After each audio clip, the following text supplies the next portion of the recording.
Hey everyone, and welcome back. Today we're diving into something, well, deceptively simple, quality time. We toss this phrase around all the time, like we spend some quality time together, but what does that even really mean? Yeah. So if you're nodding along right now, but secretly you're picturing yourself scrolling through your phone while your partner's telling you about their day, this deep dive is for you.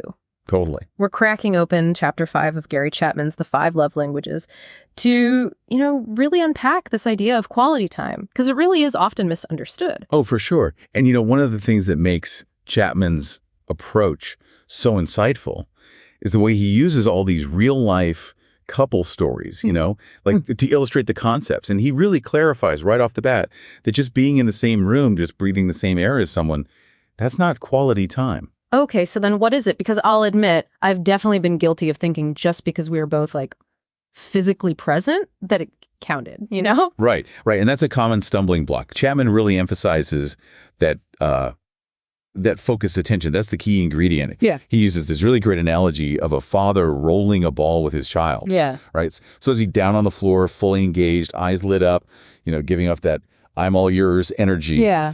Or is he kind of distracted, maybe glancing at his phone, just going through the motions? Yeah. And it's that focused attention, that feeling of being truly present that makes all the difference.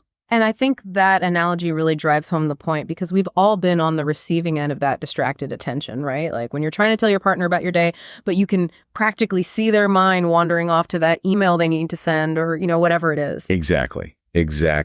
And for someone whose primary love language is quality time, that lack of focused attention can be really hurtful, Right. Like you're not being seen, you're not being valued. Yeah, and that brings us to one of the most compelling stories in the chapter.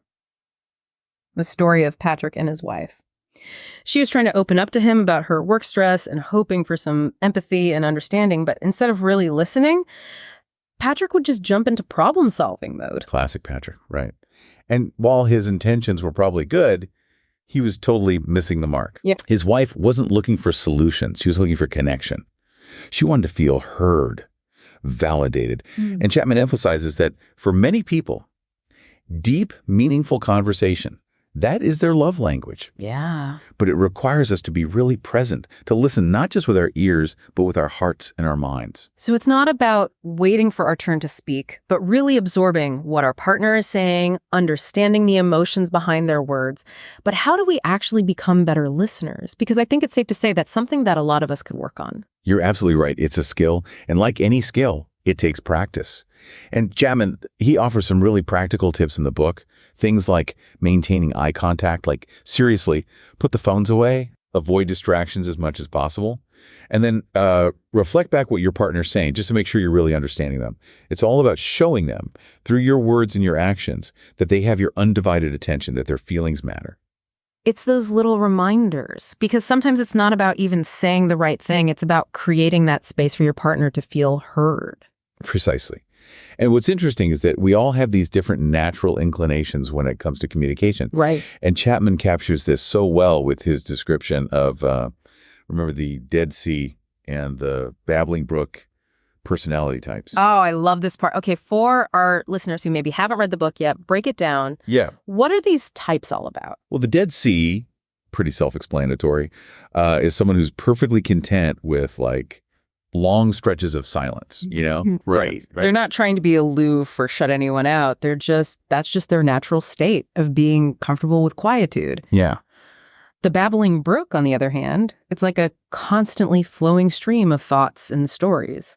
Always something to say, always eager to share. Okay, yeah. I definitely have a few friends, and myself included on certain days, who fit that babbling brook description. But the point isn't to force everyone into the same communication mold, right? Exactly. Chapman's point is that with a little bit of self-awareness and effort, we can all become more fluent in the language of quality time, even if we're starting from opposite ends of that spectrum. Yeah.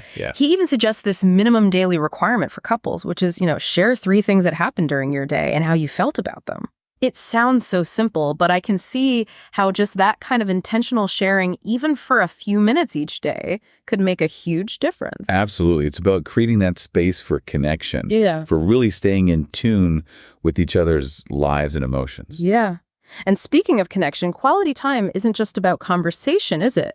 Chapman also talks about the importance of, what do you call them? Quality activities, right? Yes. Yes. And this is where it gets really interesting because it's about finding those ways to connect through shared experiences. Remember Tracy and Larry? Oh, how could I forget Larry and those symphony tickets? Right. So Tracy, huge classical music fan. Larry would rather have been anywhere else. But once he understood that, for her, sharing those experiences was how she felt loved and valued. He started going to the symphony with her. And it wasn't because he suddenly developed this like deep passion for Mozart, Right, right. It was because he wanted to speak her love language. Yeah. That's such a good example of how those quality activities, they're not about becoming clones of each other. Like Yeah. Larry didn't have to memorize every symphony or pretend to love opera. Exactly. It's not about becoming carbon copies. It's about showing love and appreciation through those shared experiences. Mhm. It could be anything from like trying that new Thai restaurant you've both been curious about to finally tackling that DIY project you've been putting off. Right. Or even something as simple as taking a walk together after dinner or trying out a new recipe together. Precisely. Yeah. It's about creating those positive memories as a couple, those moments that you can look back on and cherish. Yeah. And this is where his whole idea of this memory bank comes in, right? Yeah. Like every shared experience, no matter how small, it becomes a deposit in this bank, something you can draw upon during the tough times, strengthening your bond in the long run. It's a beautiful way to think about it, those shared experiences forming like the bedrock of a relationship. It really is. And it just speaks to something so fundamental about quality time is this love language. Yeah. It's not just about the here and now. It's about building a shared history together. Yeah. Like you're creating this tapestry, Yeah. right? Woven from all these everyday moments of connection. Yeah, absolutely. And sometimes, that means stepping outside of our comfort zones a little bit, right? Like Larry braving the symphony for Tracy. Absolutely. It's about being willing to try new things, to be curious about our partner's interests, even if they don't initially, light our fire. Right. It's about showing them that their happiness is important to us, even if it means like watching paint dry or, dare I say it, attending a monster truck rally. Okay. You got me there. But I see what you're saying. It's about that shared experience, that willingness to kind of meet our partners halfway. But let's be real for a second. In the whirlwind of everyday life, finding that time for quality time, it can feel impossible sometimes. So how does he address that? He acknowledges that it's not always easy. Especially, with our jam-packed schedules and everything. But he makes this really powerful comparison. He says that prioritizing quality time, it's as essential as making time for meals. Like, we wouldn't skip meals and expect our bodies to thrive, right? Right. We can't neglect quality time and expect our relationships to flourish. That's such a good point. We build in those little pauses for meals into our day, right? We can do the same for connection. Exactly. It might mean saying no to that extra commitment or putting down our phones and turning off the TV for an hour. It's about making that conscious choice to invest in our relationships. Yeah. And the rewards, they're immeasurable. So good. As we kind of wrap up our deep dive into quality time, for our listeners out there, what are some key takeaways that they can maybe even put into practice today? I think the biggest takeaway here is that quality time, it's not about these grand gestures or these expensive vacations. It really is about those small everyday moments of connection. Yeah. It's about putting down our phones, turning off those distractions, and truly being present with the people that we care about the most. Yes, 100%. And, it's about understanding that quality time might look different for each person, right? Right. Like for some people, it's about those deep, meaningful conversations.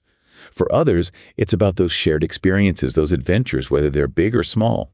The key here is to really communicate with our partners, figure out what makes them feel loved and valued, and then make that conscious effort to speak their love language. So well said. And, for me, this whole deep dive, it's given me so much to think about, especially that idea of, building that memory bank with our loved ones. It's such a great visual. What are we doing today to create those lasting memories, those deposits of joy and connection that we can draw on in the future? It's something I know I'll be reflecting on long after we finish recording today.